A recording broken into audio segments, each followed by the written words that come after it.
नमस्कार मित्रांनो, आमच्या गावात एक महिला होती। ती महिला ज्या पण मूर्त व्यक्तीला आंघोळ घालायची त्याच्या दुसऱ्याच दिवशी त्या मूर्त व्यक्तीच्या घरचे श्रीमंत व्हायचे।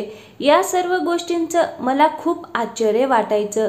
एक दिवस माझी आजी वारली तर मी मूर्त व्यक्तीला आंघोळ घालण्याच्या रूममध्ये छुपा कॅमेरा लावला तर समोरचं दृश्य पाहून माझ्या पायाखालची जमीनच सरकली, कारण ती महिला तर मूर्तांसोबत।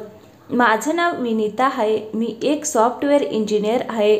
तसं आमचं मूळ गाव कोकणातील चिपळूण, परंतु माझ्या वडिलांच्या नोकरीमुळे आम्ही शहरात राहत होतो। गावाकडे आमची आजी आणि माझे चुलत काका राहत होते। गावाकडे वडिलांची आत्या वारल्यामुळे आम्हाला अचानक अंत्यविधीसाठी गावी जावं लागलं।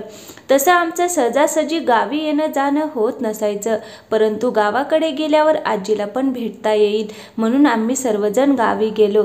आम्ही आमच्या गावाकडील घरी पोहोचलो, परंतु आई मला बळजबरीने अंत्यविधीच्या ठिकाणी घेऊन गेली। आम्ही तिथे गेलो तेव्हा रडगाणं चालू होतं। सर्व नातेवाईक जमले होते, परंतु सर्वजण एका व्यक्तीची वाट पाहत होते, ती म्हणजे त्या गावात मयत व्यक्तीला अंघोळ घालणारी राधाबाई। मी माझ्या चुलत बहिणीला विचारलं, ही राधाबाई कोण आहे? त्यावर माझी बहीण म्हणाली, राधाबाई ज्या पण मूर्त व्यक्तीला आंघोळ घालते त्याच्या दुसऱ्या दिवशी त्या मूर्त व्यक्तीच्या घरचे श्रीमंत होतात। आता बघ, या आत्याच्या घरचे उद्या कसे श्रीमंत होतात ते। मी शिकलेली होती, त्यामुळे अशा विचित्र गोष्टीवर मला हसू आलं। तेव्हा माझी बहीण म्हणाली, हसू नकोस, तुला याच आठवड्यात त्या गोष्टीची प्रचिती येईल।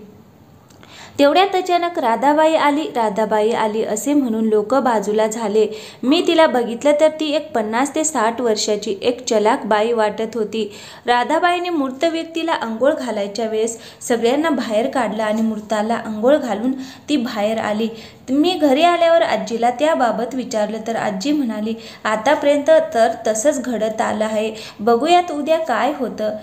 मला गावाकडील वातावरण खूप आवडलं होतं। मला फोटोग्राफीचा छंद असल्यामुळे मी माझ्या चुलत बहिणीसोबत गावात इकडे तिकडे फिरून कोकणाची सुंदरता टिपत होते। माझे आईवडील आम्हा भावंडांना सोडून शहरात परत गेले। दुसऱ्या दिवशी सकाळी मी माझ्या बहिणीसोबत गावात फेरफटका मारायला निघाले तर समोरून तीच बाई येताना दिसली, जिने काल मूर्त व्यक्तीला आंघोळ घातली होती। मी माझ्या बहिणीला विचारलं, ही सकाळी सकाळी इकडे काय करते? त्यावर माझी बहीण म्हणाली, ती कुठे जाते आणि काय करते हे कुणालाच माहीत नाही, परंतु गावात कोणीतरी मरण पावणार आहे याची कल्पना तिला अगोदरच असते। आता एक आठवडाच झाला, तेच माझ्या बहिणीचं म्हणणं खरं ठरलं। माझ्या वडिलांच्या आत्याच्या घरचे श्रीमंत झाले होते। ही गोष्ट रात्री घडली होती आणि कुणालाच माहिती नव्हतं की त्यांच्याकडे एवढे पैसे कुठून आले। मला तर विश्वासच बसत नव्हता। पैसे तर असे अचानक कुणाकडे येत नाही। नक्कीच यामागे काहीतरी रहस्य असणार आहे। ते लोक सांगत नव्हते की त्यांच्याकडे एवढे पैसे कुठून आले। ते लोक म्हणत होते की जर आम्ही सांगितलं तर ही संपत्ती आमच्याकडून जाईल। दुसरीकडे ती राधाबाई खूप दिवसापासून गावात दिसत नव्हती। एक दिवस मी गावात फोटो काढत फिरत होते, तेव्हा समोरून मला एक बाई आपलं तोंड लपवत गावाकडे जाताना दिसली। मी निरखून पाहिलं तर ती राधाबाईच होती। माझी बहीण माझ्यासोबत होती। ती म्हणाली, आज नक्कीच गावात कुणीतरी मरण पावणार आहे। मी आश्चर्याने तिच्याकडे बघितलं आणि विचारलं, तुला कसं काय माहिती आहे? त्यावर ती म्हणाली, राधाबाईला अगोदरच माहीत असतं की या गावात आज कुणीतरी मरण पावणार आहे आणि ती निरोप द्यायच्या अगोदरच मूर्ताला आंघोळ घालायला येते। मी म्हणाले, हे कसं काय शक्य आहे? अगोदरच असं कुणाला माहीत कसं होऊ शकतं की कुणीतरी मरण पावणार आहे? पण यावेळी माझी बहीण खरी ठरली। गावातून बातमी आली की काही दिवसांपासून हॉस्पिटलमध्ये असणाऱ्या सावित्रीचं निधन झालं आहे। ही बातमी ऐकून मला आश्चर्याचा धक्का बसला। असं कसं काय होऊ शकतं? परंतु सगळं माझ्या डोळ्यासमोर घडत होतं। मला आश्चर्यचकित झालेलं पाहून माझी आजी म्हणाली, ती राधाबाई इमानदार बाई आहे, तिला स्वप्न पडतात, तिच्यावर संशय घेण्याची चूक करू नकोस। मी आजीला कसं समजावणार होते की तुम्ही लोक खूप साधे आहात, कुणाच्याही बोलण्यावर लगेच विश्वास ठेवता। मी सगळ्यांसोबत गावात अंतिम संस्कारासाठी गेले। सावित्रीच्या मुली लग्न करून शेजारच्या गावात गेलेल्या होत्या। सावित्रीच्या अंतिम संस्कारासाठी त्या आल्या होत्या आणि तेव्हा सावित्रीच्या मुली म्हणू लागले की आमच्या आईला शेवटची अंघोळ आम्हीच घालणार. त्यांच्या बोलण्यावर राधाबाईच्या चेहऱ्यावर भीती दिसली. गावातील बायांनी सावित्रीच्या मुलींना समजावले की आमच्या गावात मृत व्यक्तीला अंघोळ राधाबाईच घालते आणि ज्यालाही अंघोळ घालते त्याच्या घरचे लोक श्रीमंत होतात. मोठ्या मुश्किलीने सावित्रीच्या मुली राधाबाईला अंघोळ घालून देण्यास तयार झाल्या. मागच्या वेळेसारखं राधाबाईने रूमचा दरवाजा बंद केला. शेवटी ती अंघोळ घालताना असं काय करते की मरण पावलेल्या व्यक्तीच्या घरचे लोक श्रीमंत होतात, हा प्रश्न माझ्या डोक्यात घोळत होता. मला लवकरच या प्रश्नाचे उत्तर शोधायचे होते, कारण मला शहरात माझ्या घरी जायचं होतं. राधाबाई पुन्हा एकदा गायब झाली. कुणालाच माहीत नव्हतं की ती कुठे जाते आणि कुठून येते. ती या गावातील रहिवासी नव्हती. ती शेजारच्या गावात राहत होती. गावातील सगळ्या म्हाताऱ्या माणसांच्या नजरेत ती एक प्रामाणिकच बाई होती, जी एकही पैसा न घेता मृत व्यक्तीला अंघोळ घालत होती आणि तिच्यामुळे मेलेल्या व्यक्तीचे घरचे श्रीमंत पण होत होते. मला या गोष्टीवर विश्वास होत नव्हता, पण दोन्ही वेळेस मी माझ्या डोळ्याने सगळं बघितलं होतं. सावित्रीचा अंतिम संस्कार झाल्यावर आठवड्यातच तिच्या घरच्या लोकांना 2 लाख रुपयांचा चेक दारात मिळाला. काही दिवसातच आत्याच्या घरची परिस्थिती बदलली होती आणि ही सर्व राधाबाईची कृपा होती. एक दिवस अचानक आजीची तब्येत खूप बिघडली. मी आणि काका तिला गावाच्या बाहेर असणाऱ्या हॉस्पिटलमध्ये घेऊन गेलो, तर तिथे मी राधाबाईला एका लॅबमध्ये कुणाशी तरी बोलताना पाहिले. त्यावेळेस माझ्याकडे विचार करायला एवढा वेळ नव्हता. आम्ही लवकरच आजीला घेऊन आतमध्ये गेलो. आजीला श्वास घ्यायला त्रास होत होता.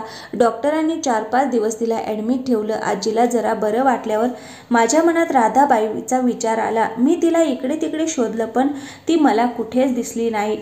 आजीला जनरल वॉर्डमध्ये शिफ्ट केलं. संध्याकाळी काका मला म्हणाले की तू काकू सोबत घरी जा. मी आणि काकू घरी जाण्यासाठी बाहेर निघाले, तर मला पुन्हा राधाबाई दिसली. मी विचार केला की ती हॉस्पिटलमध्ये कुणाला तरी भेटायला आली असेल, परंतु दुसऱ्या दिवशी पुन्हा तिला हॉस्पिटलमध्ये बघून मला आश्चर्याचा धक्का बसला. मी एका नर्सला विचारलं, तर ती म्हणाली राधाबाई इथे वॉर्डच्या देखरेखीचं काम करते. तिची ही गोष्ट नक्कीच गावात कोणालाच माहिती नव्हती. मी तिला एका नर्ससोबत बोलताना ऐकलं.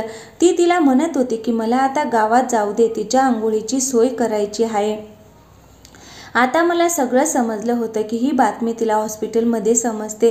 ती मृत व्यक्तीच्या घरच्यांच्या अगोदरच गावात पोचते आणि गावातल्या लोकांना वाटतं की राधाबाई आज गावात आली आहे, म्हणजे नक्कीच कोणीतरी मरण पावणार आहे. मी विचार केला की ती इथे नोकरी करते, यात काही विशेष नाही, पण ती ज्या पण मृत व्यक्तीला अंघोळ घालते त्यांच्या घरचे श्रीमंत कसे काय होतात. आणि एक गोष्ट मला खटकत होती, ती म्हणजे राधाबाई तिच्याशिवाय कुणालाच त्या मृत व्यक्तीला अंघोळ घालून का देत नव्हती. 3 दिवसानंतर आजीला डिस्चार्ज मिळाला. त्या 3 दिवसात मी राधाबाईवर नजर ठेवली होती. तिची प्रत्येक हालचाल बारकाईने बघितली होती, परंतु तिच्या हालचालीत मला वेगळं काही वाटलं नाही. दुसऱ्या दिवशी काकूंच्या शेजारच्याच गावातील मामी वारली, म्हणून मी देखील काकूसोबत त्यांच्या अंत्यविधीला गेले. मला विश्वास होता की राधाबाई इथे पण असणार, पण मला आश्चर्याचा धक्का तेव्हा बसला जेव्हा मैताला अंघोळ घालण्याची वेळ आली, तरी अंघोळ घालणाऱ्या महिलेचा पत्ता नव्हता. मी काकूला विचारलं, राधाबाई इथे का आली नाही. त्यावर काकू म्हणाली, ती फक्त आपल्या मर्जीतील लोकांनाच अंघोळ घालते, खास करून जे लोक आजारी होते. माझी मामी आजारी नव्हती. हृदयविकाराच्या झटक्याने तिचा मृत्यू झाला होता. मृत व्यक्तीला बाकीच्या बायकांनीच अंघोळ घातली आणि आम्ही अंतिम संस्कार झाल्यावर घरी आलो. माझे आईवडील देखील आम्हाला न्यायला पुन्हा गावी आले होते. मला राधाबाईचे रहस्य जाणून घ्यायच्या अगोदरच जाण्याची अजिबात इच्छा नव्हती, परंतु उन्हाळ्याची सुट्टी संपत आल्यामुळे मला नाईलाजाने माझ्या आईवडिलांसोबत शहरात जावं लागलं. मी माझ्या कॉलेजमध्ये बिझी झाले. हळूहळू राधाबाईचा विषय माझ्या डोक्यातून निघून गेला. सगळं व्यवस्थित चालू होतं. मी विचार देखील केला नव्हता की मला पुन्हा गावी जाण्याची संधी मिळेल. अचानक माझी आजी आजारी असल्यामुळे तिचा मृत्यू झाला. आम्ही सर्वजण अंत्यविधीसाठी गावी आलो. आता मला ही संधी सोडायची नव्हती. हे घर आमचं होतं, त्यामुळे कोणीतरी मैताला आंघोळ घालण्यासाठी राधाबाईला हाक मारली. मी पळतच गेले आणि ज्या रूममध्ये मैताला आंघोळ घालतात तिथे छोटा कॅमेरा फिट केला आणि पटकन बाहेर आले. नेहमीप्रमाणेच राधाबाईने येताच सगळ्यांना मैतापासून दूर केलं आणि रूमचा दरवाजा बंद केला. अर्ध्या तासात तिने मैतला आंघोळ घातली. अंतिम संस्कार झाला आणि मी हळू संध्याकाळी रूममधला कॅमेरा काढून आणला. मला माहीत होतं मैताच्या आंघोळीचा व्हिडिओ बनवणे चांगली गोष्ट नव्हती, परंतु मला सत्य काय आहे ते जाणून घ्यायचं होतं. आता या व्हिडिओत स्पष्ट दिसत होतं की मैताला आंघोळ कशी घालते आणि असं काय खास करते की मैताच्या घरचे लोक श्रीमंत होतात. मी आणि माझी बहीण बघू लागलो. राधाबाईने तशीच आंघोळ घातली होती जशी मयत लोकांना घातली जाते, पण असं काहीतरी होतं जे तीनदा व्हिडिओ पाहून देखील लक्षात येत नव्हतं. मी पुन्हा व्हिडिओ पाहिला तर माझ्या लक्षात आलं की माझ्या चुलत बहिणीला विचारलं, आजी आजारी होती का? ती म्हणाली हो, थोडंसं छातीत दुखायला लागल्यामुळे तिला हॉस्पिटलमध्ये नेलं होतं. 3-4 दिवस राहूनही फरक पडला नाही. शेवटी तिचा मृत्यू झाला. मी तिला आश्चर्याने विचारले, आजीचं काही ऑपरेशन झालं होतं का? माझी बहीण म्हणाली, नाही, तिचं कसलंही ऑपरेशन झालं नव्हतं. का? काय झालं? मी कॅमेरा तिच्या पुढे करत म्हणाले, हे बघ, आजीच्या शरीरावर टाके घातल्याच्या खुणा आहेत, जसं ऑपरेशन झाल्यावर टाके घालतात. मी घरात सगळ्यांना विचारलं, पण सगळे हेच म्हणाले की आजीचं काहीच ऑपरेशन झालं नव्हतं. आता मला राधाबाईवर संशय येऊ लागला होता. मी व्हिडिओ काळजीपूर्वक बघितला. जिथे टाके होते तिथे ती हळुवारपणे पाणी घालत होती. तिच्या मनात चोरी नसती तर तिने सगळ्यांना सांगायला हवं होतं. आजीच्या शरीरावर टाके होते, परंतु ती शांत बसली. मी राधाबाईला बोलावून तो व्हिडिओ दाखवत तिला विचारलं, आजीच्या शरीराला हे टाके कसे काय आले? तो व्हिडिओ बघून ती घाबरली आणि म्हणाली, मला काहीच माहिती नाही, हे टाके कसे काय आले?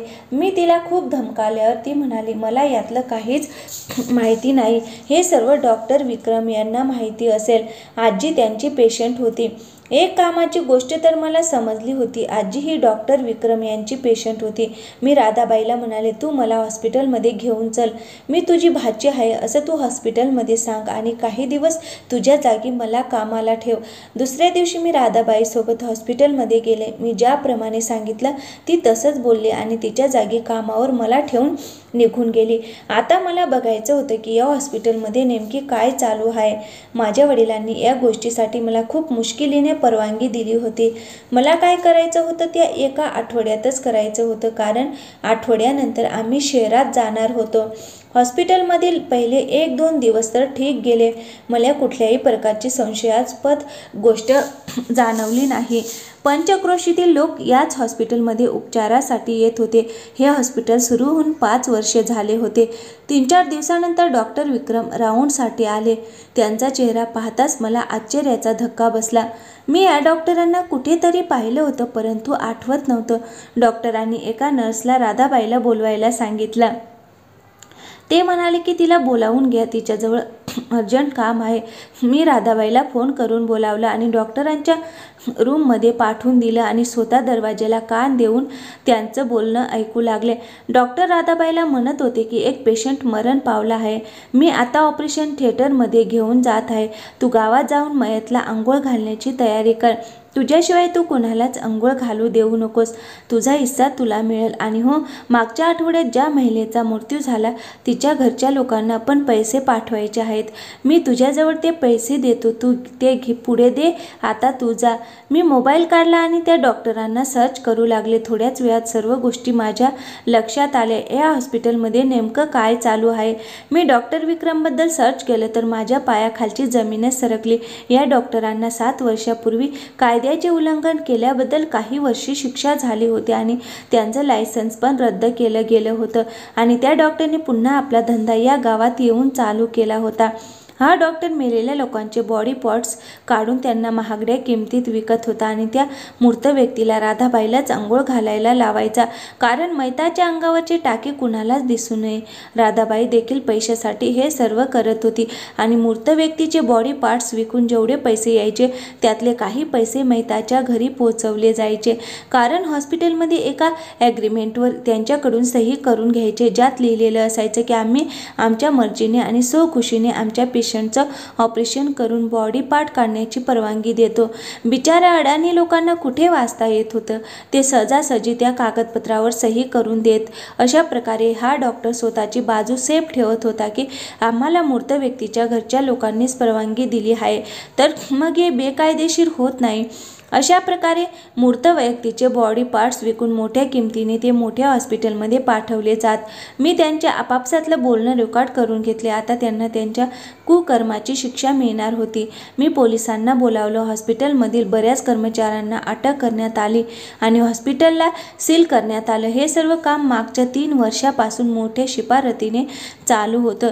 गावातील लोकांना जेव्हा हॉस्पिटल आणि डॉक्टरांबद्दल माहिती झालं तेव्हा त्यांना खूप वाईट वाटलं. सर्व लोकांनी माझ्या मनापासून आभार मानले. शेवटी मूर्त व्यक्तीच्या घरच्या लोकांचं श्रीमंत होण्यामागचं कारण मी लोकांसमोर आणलं होतं आणि बॉडी पार्ट्स विकण्याच्या या धंद्याला आळा घातला होता.